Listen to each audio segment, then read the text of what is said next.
हम आतिशे सोजा में भी हक बात कहेंगे, हम आतिशे सोजा में भी हक बात कहेंगे, कुंदन की तरह दहर में ताबिंदा रहेंगे। तारीख बताती है हर एक दौरे सितम में, तारीख बताती है हर एक दौरे सितम में, हम जिंदा थे हम जिंदा हैं हम जिंदा रहेंगे।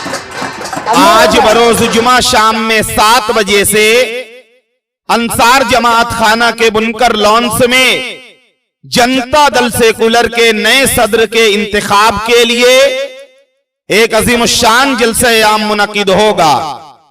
आइए साथी निहाल अहमद व साथी बुलंद इकबाल के बाद शहर के खोए हुए वकार को वापस लाने, शहर की बका व सालमियत बरकरार रखने और साथी निहाल अहमद व साथी बुलंद इकबाल के उसूलों और नजरियात के तहफ्फुज के लिए जनता दल सेकुलर के नए सदर का इंतखाब करें।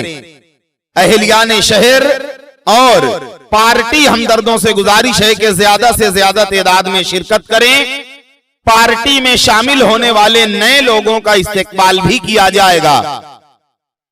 याद रहे, जनता दल सेकुलर के नए सदर के इंतखाब के लिए यह अजीमुशान जलसा आज बरोज जुमा शाम में 7 बजे अंसार जमात खाना के बुनकर लॉन्स में होगा। बुनकर लॉन्स में जाने के लिए टेंशन चौक की तरफ से गेट नंबर 3 का इस्तेमाल करें।